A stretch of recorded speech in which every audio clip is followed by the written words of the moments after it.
Hello दोस्तों, कैसे आप सभी। Welcome to Kumawat classes. दोस्तों, जैसा कि हम पढ़ रहे थे रीट को ध्यान में देते हुए, जो कि राजस्थान में भर्ती निकली हुई है, C TET R TET S तो सभी के लिए है, पर उनको लेकर ध्यान में रखते हुए मैं आपको जो टॉपिक बता रहा हूँ उसमें मैंने 2 टॉपिक पढ़ा दिए इंग्लिश टीचिंग मेथड को लेकर के। जैसा कि मैंने आपको दोस्तों पता है, मैंने आपको पढ़ाया था उसके अंदर टीचिंग ऑफ इंग्लिश। इसमें दोस्तों मैंने आपको 2 टॉपिक पढ़ा दिए हैं, वीडियो आपने देखे हैं, उसके लिए आप सभी को बहुत बहुत धन्यवाद। हमने लैंग्वेज के बारे में जाना था, ग्रामर कम ट्रांसलेशन मेथड के बारे में जाना था। आज का जो हमारा टॉपिक है वो है डायरेक्ट मेथड को लेकर के। डायरेक्ट मेथड दोस्तों नाम से ही पता चल रहा है, ये कोई हार्ड नहीं है बच्चों, ये बहुत इजी है। मैं आपको एक बात बता देता हूँ, डायरेक्ट मेथड देखिए, हम लैंग्वेज जो भी लैंग्वेज बात चलेगी, जिस भी लैंग्वेज में हम डायरेक्ट मेथड को पढ़ेंगे वो उसकी लैंग्वेज जो है वो एक टारगेट लैंग्वेज हो जाएगी। कौन सी लैंग्वेज हो जाएगी बच्चों? वो एक टारगेट लैंग्वेज हो जाएगी उसके लिए। देखो, एक क्लासरूम के अंदर जो लैंग्वेज चलती है और उसको ट्रांसलेट नहीं करके उसी लैंग्वेज में बताना होता है, तो वो एक टारगेट लैंग्वेज का काम करती है। समझ गए? तो सबसे पहले देखिए, मैं आपको जो बताऊंगा इसके जो अदर नेम हैं कि, और जो ये डायरेक्ट लैंग्वेज या डायरेक्ट मेथड जो है इसको किन किन नामों से जाना जाता है। समझ गए? पिछली बार आपने कहा सर कंटेंट और जोड़िए। बच्चों मैंने जो है उसमें कंटेंट पूरे जोड़े हैं, मैंने वीडियो लंबा नहीं बनाया था, शॉर्ट में मैंने बताया था। देखो यहाँ पर भी मैं आपको ऐसे ही बताऊँगा। तो देखिए, इसके पहले हम जानते हैं इसके अदर नेम क्या क्या हैं, क्योंकि और किन किन नामों से जो है इसको जाना जाता है। ठीक है, देखो सबसे पहले डायरेक्ट लैंग्वेज है, क्लास में टीचर और स्टूडेंट्स होते हैं, तो डायरेक्टली किसी लैंग्वेज को पढ़ रहे हैं। हम इंग्लिश की बात करें तो इंग्लिश की ही बात करेंगे, तो टीचर क्या करेगा, उनको डायरेक्टली इंग्लिश में ही पढ़ाएगा। क्या करेगा? टीच करेगा। और टीच करेगा तो वो कैसे करेगा? तो देखिए यहाँ पर मैं अदर नेम्स में लिखता हूँ, ये ओरली चलेगा काम, तो इसको हम ओरल मेथड के नाम से भी जानते हैं। ठीक है, इसको ओरल मेथड और ओरल अप्रोच भी आप कह सकते हैं। समझ गए? इसको ओरल अपील भी कह सकते हैं। देखिए मैं नाम सिर्फ ओरल से लिख रहा हूँ, जो आप समझ जाएंगे। इसको हम ओरल मेथड कहते हैं, इसी को ही ओरल अप्रोच कहते हैं, इसी को ही ओरल अपील कह सकते हैं। समझ गए ना? ठीक है, देखो इसको हम एक नाम से और जानते हैं जिसका नाम है रिफॉर्म। रिफॉर्म करती है, मतलब इसमें टीचर्स क्या जो लैंग्वेज पढ़ाएगा रिफॉर्मली सीधा सीधा पढ़ाएगा और सीधा ही उनको समझाएगा। समझ गए? ये देखिए, इसको जो है एक नाम और आता है, आपने देखा होगा फोनेटिक्स का नाम सुना होगा, है ना? तो फोनेटिक्स से लेकर के हम बात करें इसको, तो फोनिक जो है इस नाम से भी इसको जाना जाता है। मतलब सीधे जो वर्ड्स होते हैं, जो स्वर होते हैं, उनको उसी लैंग्वेज में उनको पढ़ाया जाता है। इनको फोनेटिक्स भी आप यहाँ पर इसको जो है फोनेटिकली या कह सकते हैं, यहाँ पर फोनेटिकल। ठीक है, हाँ। देखिए एक नाम इसको और बताता हूँ बच्चों, आपने जो है ना वो देखा होगा, एक मैटर पढ़ा होगा लास्ट वाला, जो ट्रांसलेशन कम ग्रामर मेथड था। तो वहाँ पर क्या होता था, टीचर क्या करता था, ग्रामेटिकली उनको रूल्स पढ़ाता था, फिर इसके बारे में समझाता था, है ना? लेकिन यहाँ पर जो इसके नाम में जो आता है, तो हम इसको कहते हैं एंटी ग्रामेटिकल। एंटी ग्रामेटिकल क्यों कहते हैं? क्योंकि इसमें ग्रामर के कोई रूल नहीं चलते हैं। समझ गए? ग्रामेटिकल, यहाँ पर मेटिकल लिखूँगा, ग्रामेटिकल, एंटी ग्रामेटिकल मेथड इसको कह सकते हैं। साथ ही साथ देखो एक नाम और है इसका, इसको हम नेचुरल मेथड के नाम से जानते हैं। देखो एक तो था अननेचुरल, जो वहाँ ट्रांसलेशन कम ग्रामर मेथड में चला था।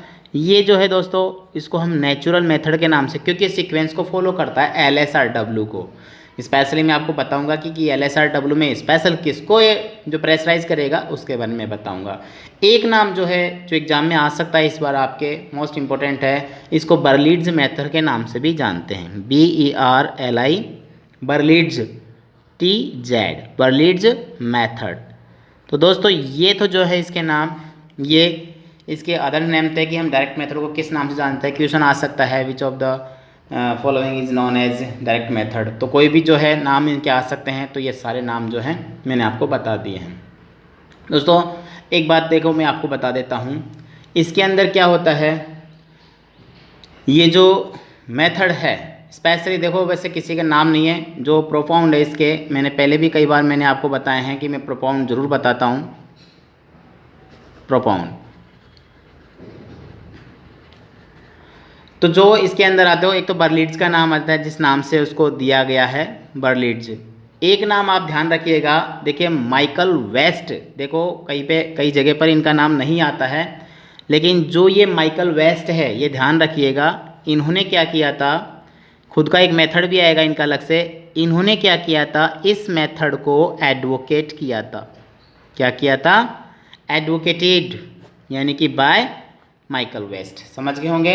तो माइकल वेस्ट का नाम आ जाए तो ध्यान रखिए, खुद का एक मेथड भी है और साथ साथ डायरेक्ट मेथड के साथ साथ इनका नाम हम इसमें ऐड कर देते हैं, माइकल वेस्ट का नाम। समझ गए होंगे दोस्तों। अब देखिए चलते हैं, अब छोटी छोटी बातों से मैं आपको एक पहले तो शॉर्ट में पूरा बताऊंगा और फिर इसको थोड़ा डिटेल में भी समझाऊंगा। देखो यह समझाइए इसकी जो फीचर्स इसकी जो इम्पोर्टेंस है, इसमें जो क्या क्या इंपॉर्टेंस चलती है। देखो पहली बात करेंगे, आप जानते हो कि डायरेक्ट मेथड है तो डायरेक्ट लैंग्वेज ही पढ़ाया जाएगा। सो इट मीन्स क्या होगा, इसमें हम लिखेंगे यूज़ ऑफ मदर टंग। आपको पता है यूज़ ऑफ मदर टंग यानी मातृभाषा जो है हमारी, जैसे कि पहले उसमें था ग्रामर कम ट्रांसलेशन मेथड के अंदर, तो इसमें अलाउ है या नहीं है? Yes, very good. यहाँ पर जो है इज़ नॉट अलाउड, यानी यहाँ पर जो है मदर टंग का यूज़ नहीं करते हैं। टीचर को अगर कोई चीज़ समझानी होगी ना, देखो दोस्तों समझना, टीचर को अगर कोई चीज़ समझानी होगी तो वहाँ पर क्या करेगा टीचर, वो सीधा इमेज बनाएगा, एक्सप्रेशन करेगा, अपने आप में जो है ना खुद जो है एक्सप्रेशन के साथ में समझाएगा, प्रोनाउंस करेगा, उस चीज़ की जो इमेज लाएगा। जैसे एप्पल, अगर स्टूडेंट को पढ़ाना है कि एप्पल, तो टीचर क्या करेगा, एप्पल लाएगा। अब सपोज करो एलिफेंट बताना है तो साहब आप सोच रहे होंगे कि सर वो टीचर जो है एलिफेंट कहाँ से लाता। तो बच्चों एक बात बताता हूँ, इसमें क्या होता है कि प्लास्टिक के जो इमेजेस होती है जैसे एलिफेंट, तो उनको दिखाएगा कि हाँ इमेज करेगा ये एलिफेंट 4-5 बार ऐसा करेगा, प्रेशराइज करेगा कि एलिफेंट ऐसा होता है। तो जब भी बच्चे देखेंगे उस चीज़ को तो उनके दिमाग में ये चीज़ सेट हो जाएगी। समझ गए। तो मदर टंग में नहीं होगा, डायरेक्टली जो है उसी लैंग्वेज में या इमेज के साथ टीचर जो है उनको टीच करवाएगा। समझ गए होंगे। यस। अब देखिए इसमें जो मैंने कई बार बताया है यूनिट ऑफ टीचिंग नाम आता है ना। यस, तो यूनिट ऑफ टीचिंग, वहाँ ग्रामर कम ट्रांसलेशन मेथड में हम वर्ड पे गए तो कि वर्ड टू वर्ड पढ़ाते था, लेकिन यहाँ पर टीचर क्या कर रहा है, एक बुक ले रहा है, रीड कर रहा है और फिर पढ़ा रहा है। तो स्पेशली क्या हो जाएगा यहाँ पर माय डियर फ्रेंड्स, यहाँ पर हो जाएंगे सेंटेंस। ठीक है। तो स्पेशली यूनिट ऑफ टीचिंग जो होगा वो एक सेंटेंस होगा। यहाँ ग्रामर का कोई रोल नहीं है, सीधा सेंटेंस पढ़ेगा, सेंटेंस पढ़ा करके उसी को उसी लैंग्वेज में बच्चों को समझाएगा, ट्रांसलेट भी नहीं करेगा। यस, वेरी गुड, ट्रांसलेट भी नहीं करेगा। अब देखो इसमें जो मैंने कई बार बताता हूँ स्किल चलता है एक LSRW वाला, है ना। तो देखो इसको नेचुरल मेथड बोलते हैं। तो LSRW ये वैसे तो चारों के लिए होता है, लेकिन स्पेशली जो प्रेशराइज करेगा, एम्फेसाइज करता है इसके अंदर, पहले मैं आपको कई बार कहूँ, कई बार ये बात मैं बताऊँगा आपको कि एम्फेसाइज जो करेगा इसके अंदर जो है वो किसको करेगा, L और S को करेगा। यानी यहाँ पर सिर्फ लिसनिंग और स्पीकिंग होगी, राइटिंग और रीडिंग पर जो है प्रेशराइज बहुत कम किया जाएगा। स्पेशल LS को प्रेशर करता है, ये एम्फेसाइज करता है। समझ गए होंगे आप। देखिए एक बात और है, कई बार मैं जब आपको पढ़ाता हूँ, जैसे लास्ट टाइम जब मैंने पढ़ाया था आपको, तो उसमें मैंने एक ग्रामेटिकल तरीका बताया था। तो इसमें जो ग्रामर जो होती है ना, ग्रामर के लिए मैंने वहाँ पर क्या बताया था, ग्रामर कम ट्रांसलेशन मेथड में दोस्तों हमने देखा था डिडक्टिवली उसके अंदर पढ़ाया जाता है ना, और इनडायरेक्टली होती है।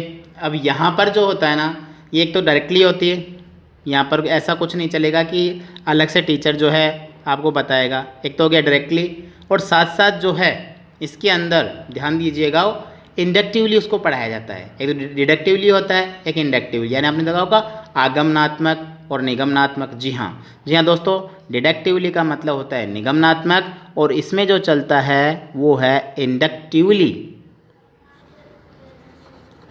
इंडक्टिवली होता है जिसका मतलब क्या होता है यहाँ पर आगमनात्मक। ये मैं आपको बताने के लिए, यानी कि आगमनात्मक से मतलब क्या होगा, ग्रामर डायरेक्टली होगी। डायरेक्टली का मतलब क्या हो गया यहाँ पर, विदाउट, जी हाँ, विदाउट रूल, मतलब कोई रूल इसमें जो है वो फॉलो नहीं होंगे। टीचर जो है डायरेक्टली जो है इस लैंग्वेज को तैयार करेगा।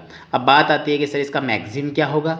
मैक्सिम समझते होंगे, किस सिद्धांत पर है ये जो मैक्सिम चलता है, किस सिद्धांत को फॉलो करता है डायरेक्ट मेथड। तो देखो मैं बता देता हूँ मेरे प्यारे दोस्तों, ये करता है, देखो मैं वहाँ कंपैरिजन कर रहा हूँ थोड़ा थोड़ा ग्रामर कम ट्रांसलेशन मेथड को लेकर के। तो वहाँ पर तो क्या होता था, टीचर पहले जानता था फिर उसके बाद अननोन की ओर ले जाता था, है ना। तो यहाँ मैक्सिम जो चलता है वो है अननोन, अननोन टू नॉन की ओर ये फॉलो करता है, अननोन टू नॉन।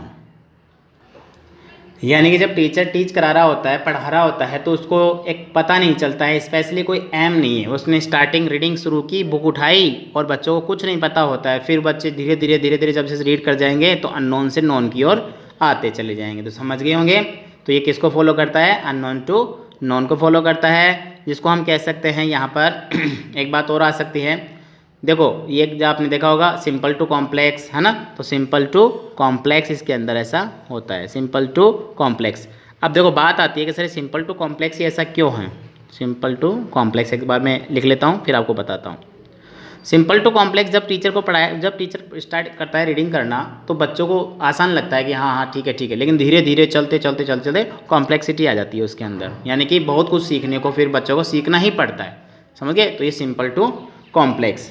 अब सिंपल टू कॉम्प्लेक्स साथ साथ और क्या होता है, इसका मैगजीन किसको और चला रहा है, यहाँ पर किसको फॉलो करता है, इसको हम आगे देखेंगे। ये चलेगा, बहुत कुछ स्ट्रेस करेगा, ओरल टीचिंग को स्ट्रेस कर रहा है ना। तो आगे देखते हैं इसके जो है इंपॉर्टेंस क्या क्या है, उनको हम जानते हैं। देखो एक बात मैं आपको एक ऊपर बताना भूल गया था। देखो जो डायरेक्ट मेथड जो होता है, यहाँ पर देखिए मैं थोड़ा सा एक बार बैक लेके चलता हूँ आपको। यहाँ मैंने आपको बताया एडवोकेट किया था माइकल वेस्ट के द्वारा, लेकिन इसको अडॉप्ट किसने किया था। अडॉप्ट का मतलब सबसे पहले स्वीकार किसने किया था। तो देखिए दो बातें चलती है।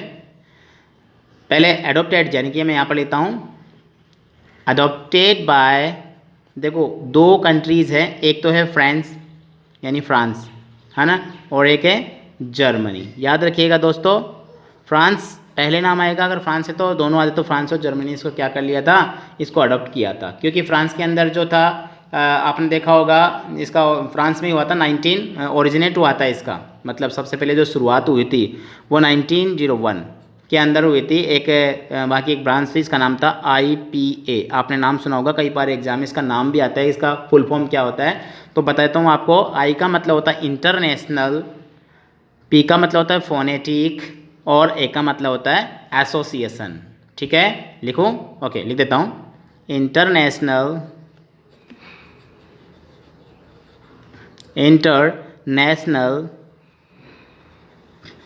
कई बार एग्जाम में पूछ लेता है इसकी फुल फॉर्म क्या होती है, और तो ऐसा कुछ नहीं है स्पेशली। फोनेटिक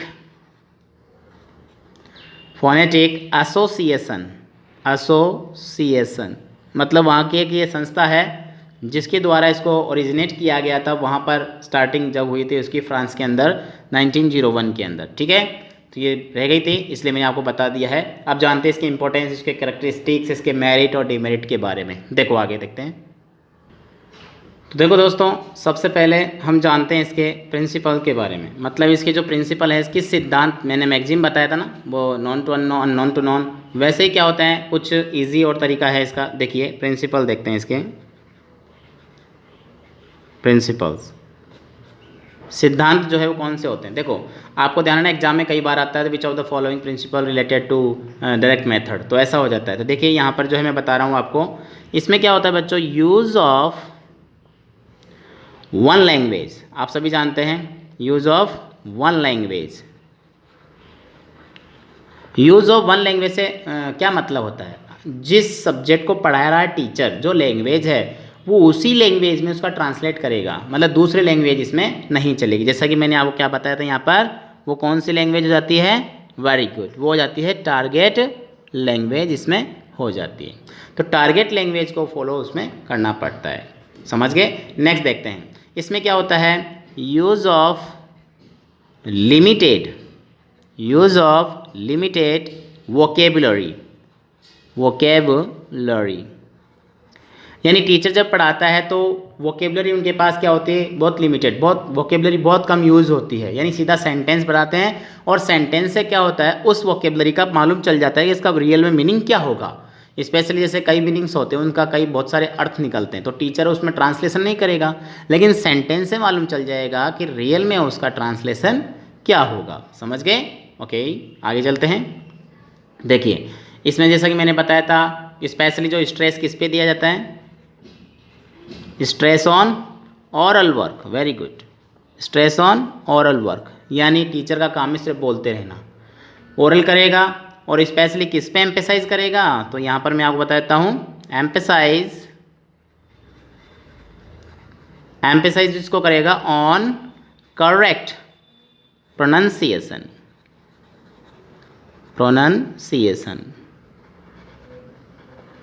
यानी टीचर जो प्रोनाउंसिएशन करेगा, उच्चारण करता रहेगा, वो करेक्ट करेगा, क्योंकि जो सेंटेंस करेगा, क्योंकि मैंने आपको बता दिया था कि इसके अंदर जो स्पीच जो होगी वो सेंटेंस को लेकर के चलेगी, तो ये इसके रिलेटेड जो है कुछ पॉइंट्स है, ऊपर ही बता दिया, प्रिंसिपल्स के नाम से जो चल रहा है, स्ट्रेस ओरल वर्क को करेगा, और ग्रामर इंडक्टिवली होती है या प्रिंसिपल में आता है, और साथ साथ जो है इसमें लिमिटेड वोकेबलरी होती है, साथ साथ मैंने कहा करेक्ट प्रोनाउंसिएशन होता है, एम्फेसिस करता है, और सेंटेंस इसके अंदर जो यूनिट ऑफ टीचिंग होता है। समझ गए होंगे। देखिए आगे और देखते हैं इसके अंदर, इसी में ही जो है मैक्सिम चलता है, कैरेक्टरिस्टिक्स ले लो या प्रिंसिपल्स जो साथ साथ जो है इसके। देखो इसमें मैंने जैसे बताया कि स्ट्रेस करता है, यानी कहने का मतलब है कि स्पीच प्राइमरी होती है इसके अंदर। ध्यान रखिए क्वेश्चन में कई बार आता है, तो स्पीच जो होती है डायरेक्ट मेथड के अंदर, speech is primary, speech is primary, यानी स्पेशली जो प्रेशराइज कर रहा है वो स्पीच भी कर रहा है, और ग्रामर क्या होती है, एंड ग्रामर इज क्या हो जाएगी, सेकेंडरी। जी हाँ, ग्रामर का पार्ट इसमें क्या हो जाएगा, सेकेंडरी हो जाएगा। ओके, अब आगे चलते हैं। देखिए ओरल टीचिंग चलती है, वोकेबलरी होती है। हाँ एक बात और होती है, वोकेबलरी के साथ साथ इसमें क्या होता है, स्ट्रक्चर जो होते हैं उनको यूज किया जाता है, यानी स्ट्रक्चर्स जो होते हैं, स्ट्रक्चर्स आर यूज्ड, स्ट्रक्चर्स के यूज करते हैं कि सेंटेंस में क्या होता है, एक पैटर्न चलता है और उसी को फॉलो करेंगे। पहले मैंने बता दिया आपको, ग्रामर जो है इसमें इंडक्टिवली पढ़ाई जाती है, इसके अंदर सिंपल टू कॉम्प्लेक्स होता है, साथ साथ एक नाम और आता है दोस्तों इसमें मैक्सिम के अंदर, इसके प्रिंसिपल्स में, इसके कैरेक्टरिस्टिक के अंदर। देखो ये कॉन्क्रीट, जो आप नाम सुना होगा, एक शब्द आता है कॉन्क्रीट, कॉन्क्रीट टू एब्स्ट्रैक्ट, मैं आपको समझाऊंगा बहुत अच्छे से।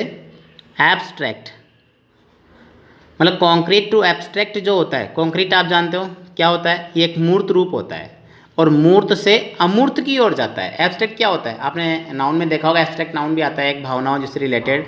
तो टीचर क्या करता है, सामने बुक होती है, वर्ड्स होते हैं, उनको पढ़ता है और सीधा इमेजिन करवाता है बच्चों को। तो कॉन्क्रीट तो सामने बुक्स वगैरह हो गई, आर्टिकल जैसे हो गया, या फिर एप्पल वगैरह दिखा दिया, या फिर इमेजिन करवा दिया, जैसे ग्रीनरी है, कोई गार्डन है, उसका नाम ले लिया, तो वो एब्स्ट्रैक्ट नाम लिया वहाँ पर, और सामने जो दिखा दिया वो क्या हो गया, वो कॉन्क्रीट हो गया। तो किसको फॉलो कर रहा है ये, कॉन्क्रीट टू एब्स्ट्रैक्ट के अंदर। समझ गए होंगे। अब देखिए इसमें एक चीज़ और बताता हूँ, ये मोस्ट इंपॉर्टेंट चीज़ आती है इसके अंदर, ये भी क्वेश्चन बनता है इसका, ये जो है किसको फॉलो कर रहा है, देखो एग्जाम्पल टू रूल, यानी वहाँ तो हम रूल टू एग्जाम्पल चलते थे ट्रांसलेशन कम ग्रामर मेथड के अंदर, लेकिन यहाँ पर क्या हो जाएगा, सॉरी मैंने रूट लिख दी यहाँ पर, यहाँ से कर लेता हूँ। देखिए बच्चों कि जो हम यहाँ देखना चाहते हैं कि एग्जाम्पल, टीचर एग्जाम्पल देगा, पहले एग्जाम्पल पढ़ाता रहेगा, रूल्स उसके एग्जाम्पल के अकॉर्डिंग फिर उसको फॉलो करेंगे, साथ साथ चलते रहेंगे। समझ गए होंगे। हाँ इसके लिए देखो एक जो है थिंकर है, वो कुछ बोलते हैं जिनका नाम है D.H., इसका क्वेश्चन भी कई बार आया हुआ है, पामर। ध्यान समझिएगा, D.H. पामर नाम के एक थिंकर है जो अपने विचार बता रहे हैं। क्या बता रहे हैं, देखो ये कहता है इनडायरेक्ट मेथड, समझिएगा ध्यान से, प्रोनाउंसिएशन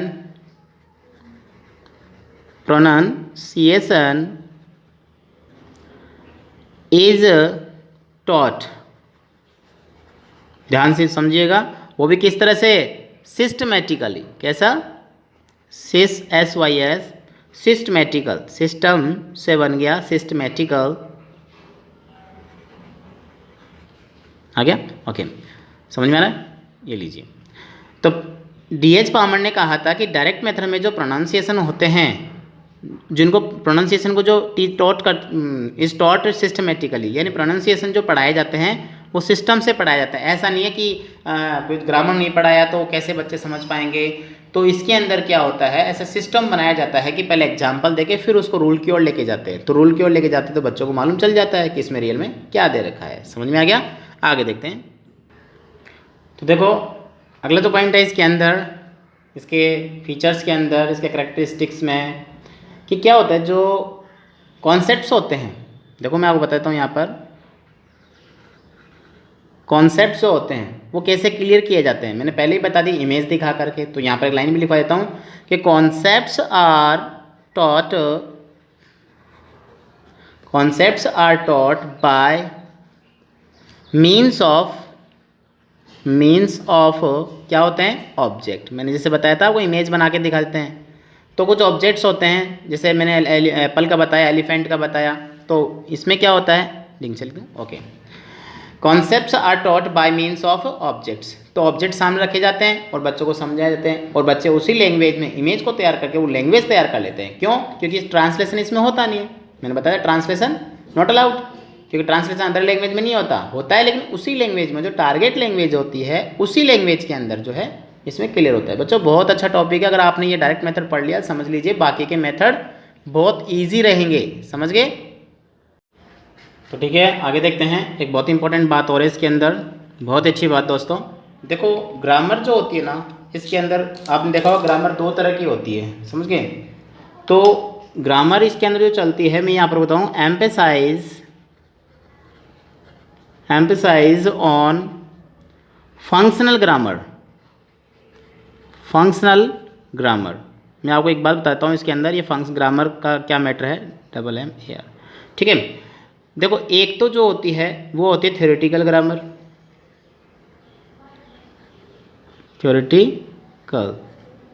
और एक होती है फंक्शनल ग्रामर।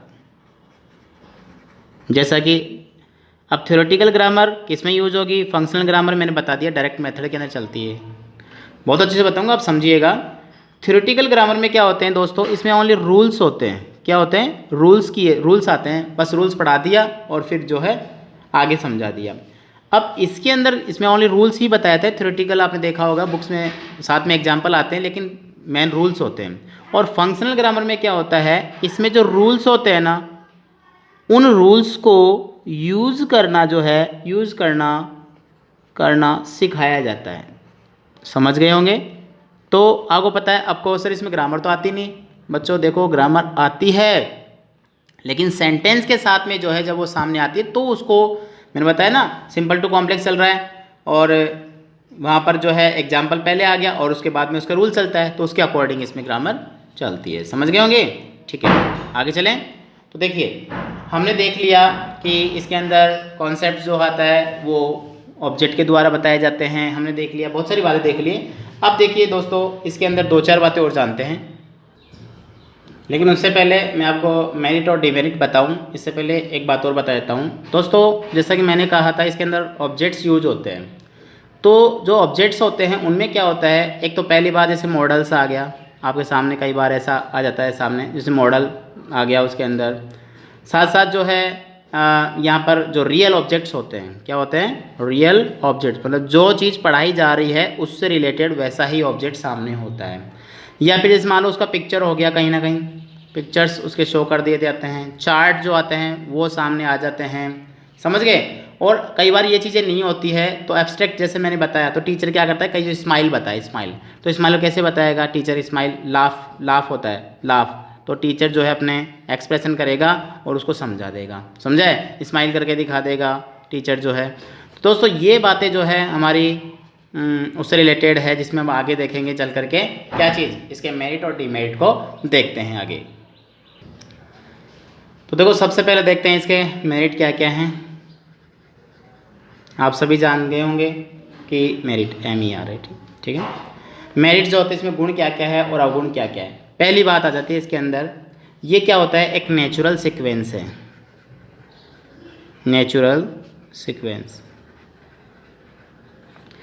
नेचुरल सीक्वेंस जो होता है LSRW, इसको क्या करता है दोस्तों, ये उसको फॉलो करता है, इसको फॉलो करता है, इसलिए हम इसको क्या बोलते हैं, हाँ नेचुरल मेथड इसको बोलते हैं। स्पेशली मैंने तो को बता दिया था, LS को वो करेगा एम्फेसाइज करेगा लेकिन चलता सीक्वेंस चारों ऐसे ही हैं क्योंकि ये बाद का काम है, पहले इन दो का काम चलता है। समझ गए होंगे। आगे देखते हैं नेक्स्ट जो है इसका, ये क्या करता है मेरिट्स के अंदर कि लेस मोर एम्फेसाइज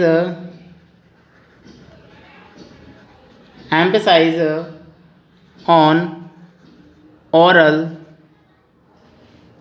वर्क। सबसे पहली बात कि ओरल वर्क मिल जाता है, जिससे क्या फ़ायदा होता है आपको। सर ये कोई मेरिट थोड़ी होता है, उसका फ़ायदा बताता हूँ। इससे क्या होता है कि जो स्टूडेंट्स होते हैं उसमें क्या होता है, प्रोनाउंसिएशन जो होता है उनका, प्रोनाउंसिएशन और साथ साथ कहें कम्युनिकेशन भी कह सकते हो, वो क्या होता है इम्प्रूव कर देता है उनको। कम्युनिकेशन या प्रोनाउंसिएशन की जो हैबिट होती है उसको इम्प्रूव करता है, उनको बोलना, करेक्ट बोलना सिखा देता है उनको। समझ गए जी हाँ। तो ये मेरिट में आता है इसी का ही। साथ साथ मैं कहूँ इसके अंदर क्या होता है, यूनिट ऑफ टीचिंग क्या है, यूनिट ऑफ टीचिंग वो क्या है, इज सेंटेंस। पता है आपको, इज अ सेंटेंस। आप समझिएगा, मैंने कहा था बार बार वो चीज़ें दोहराई जाएगी। वो अब unit of teaching is a sentence, तो उससे क्या फ़ायदा है, सो द लर्नर या स्टूडेंट्स लेता हूँ मैं यहाँ पर, so the students learn how to, या सीधा कह सकते हैं हाउ टू स्पीक, या learn to speak full sentence.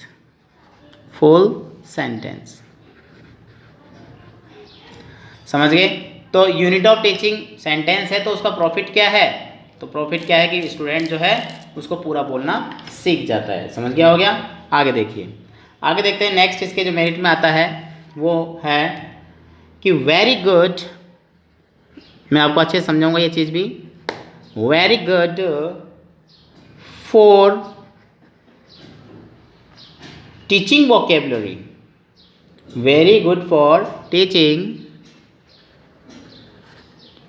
Vocabulary,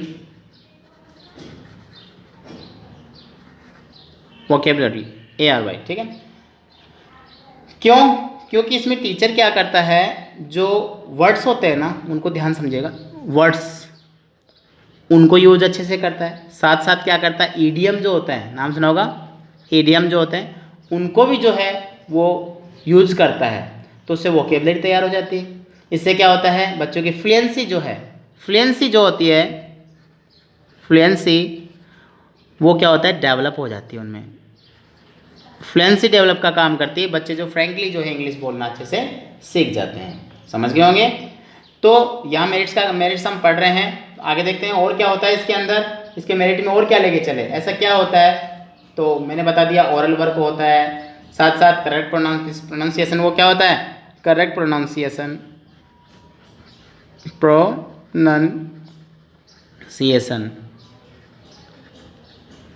तो ये तो दोस्तों इसके अंदर मेरिट। अब इसके देखते हैं डीमेरिट्स क्या क्या है, कि गुण है तो क्या होंगे, अवगुण भी हो जाएंगे। तो इसके आगे देखते हैं डीमेरिट्स क्या क्या हैं, और वीडियो को जो है क्लोज करते हैं, क्योंकि ज़्यादा लंबा वीडियो बनाना मतलब आप सभी समझ गए होंगे। तो आप नोट्स बनाइए और एक दो बार इसको अच्छे से जो है समझिए। समझ गए। तो अब डीमेरिट्स की बात करें तो डीमेरिट्स के अंदर देखो सबसे पहले बात आती है इसके अंदर कि ज़्यादातर जो प्रेशराइज किया जा रहा है, मैंने भी बताया था, तो मोर, क्योंकि नेचुरल सीक्वेंस लेके चल रहा था, लेकिन यहाँ पर मोर एम्फेसाइज LS। समझ गए, किस पर ज़्यादा प्रेशर डाला गया, लिसनिंग और स्पीकिंग के ऊपर ज़्यादा प्रेशर डाला गया है यहाँ पर। अब इसमें क्या होता है, देखो डिमेरिट्स में आ रहा है रिक्वायर्स हाई लेवल, क्योंकि आप जानते हो स्टूडेंट्स ग्रामों से रहते हैं, कैसे भी होते हैं, तो यहाँ पर रिक्वायर किसकी जरूरत है, हाई लेवल ऑफ। अब किसकी ज़रूरत पड़ेगी यहाँ पर, कि जो उस सब्जेक्ट में बिल्कुल अच्छे से परफेक्ट होगा, तो high level of language competent,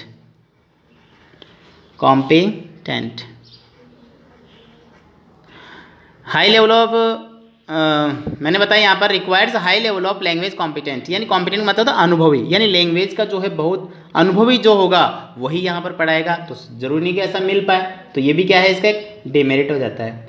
आगे चलें, यहाँ पर जो है मदर टंग को क्या कर रहे हैं, उसको क्या कर रहे हैं, नॉट अलाउड। हाँ, तो यहाँ पर क्या कर सकते हैं, इन टीचिंग जो हमारी मदर टंग है MT, mother tongue is not allowed. तो दोस्तों आप सभी जानते हो मदर टंग को अलाउ नहीं किया जाता है डायरेक्ट मेथड के अंदर, तो स्टूडेंट्स को प्रॉब्लम आती है किसमें, समझने में आगे थे। और क्या होता है साथ साथ, देखो आपने ग्रामर कम ट्रांसलेशन मेथड में देखा होगा, वो इकोनॉमिकल था, और ये क्या हो जाएगा, एक्सपेंसिव हो जाएगा। क्या हो जाएगा, ये हो जाएगा, यानी कि कहते हैं ना महंगा, तो एक्सपेंसिव हो जाएगा, ये एक्सपेंसिव मेथड यानी बहुत ही महंगा है। महंगा क्यों बताया गया है, क्योंकि इसके अंदर जो है दोस्तों ज़रूरत पड़ती है बहुत ज़्यादा, जो टीचिंग एड्स जो होते हैं उनकी ज़रूरत पड़ जाती है, इसलिए ये ज़्यादा महंगा पड़ जाता है। और क्या कहें, बहुत ज़्यादा इसके अंदर किस पर स्ट्रेस किया गया है, वो देखो वहाँ पर मैंने देखा था, स्ट्रेस ओनली ओरल, यानी सिर्फ ओरल के ऊपर, यानी कि सिर्फ बोलता जाता है, इससे बच्चे क्या हो जाते हैं, बिल्कुल निरस्ता का भाव आ जाता है उनके अंदर, तो ये भी क्या है, इसका डिमेरिट है। एक और देखते हैं आगे, यूज़ ऑफ, जैसा कि मैंने बताया था अभी, use of a lot of aids. अब use of a lot of aids के अंदर क्या है, जो ऑडियो विजुअल जो एड्स होते हैं, जो सुनने देखने इमेज की ज़रूरत पड़ती है, बहुत सारे वो टीचर जो है उनको लिए अवेलेबल करवाएगा, तो बहुत सारी इन चीज़ों की ज़रूरत पड़ती है दोस्तों यहाँ पर। तो इसके साथ साथ हम लास्ट पॉइंट में ये कह सकते हैं कि ये मेथड क्या है, दिस मेथड इज़ इनकॉन्वीनियंट, इसको हम क्या कह सकते हैं, इसको इनकॉन्वीनियंट जो है वो मेथड कह सकते हैं, कॉन्वीनियंट NIENT, तो इनकॉन्वीनियंट मेथड जो है इनकॉन्वीनियंट है। तो दोस्तों ये हमारा जो टॉपिक था वो था डायरेक्ट मेथड का, जो हमने टीचिंग ऑफ इंग्लिश के अंदर लिया है। लैंग्वेज, बहुत लैंग्वेज है हमारी, रीड को लेकर के स्पेशली। दोस्तों वीडियो अच्छा लगे तो आप इसे लाइक ज़रूर कीजिए, कमेंट्स कीजिए और ज़्यादा से ज़्यादा शेयर भी कीजिए। मिलते हैं अगली क्लास में, जो हमारी क्लास होगी इसके आगे वाली, जैसे कि हमारे साथ साथ और टीचिंग मेथड जो चलेंगे, ऑडियो लिंगुअल मेथड आ जाएंगे, बाइलिंगुअल मेथड आ जाएंगे। ऑडियो लिंगुअल क्या, बाइलिंगुअल मेथड है, और भी जो है मैं आपको पढ़ाऊंगा। नेक्स्ट हमारा टॉपिक रहेगा बाइलिंगुअल को लेकर के। मिलते हैं अगली क्लास में, तब तक गुड डे, गुड बाय।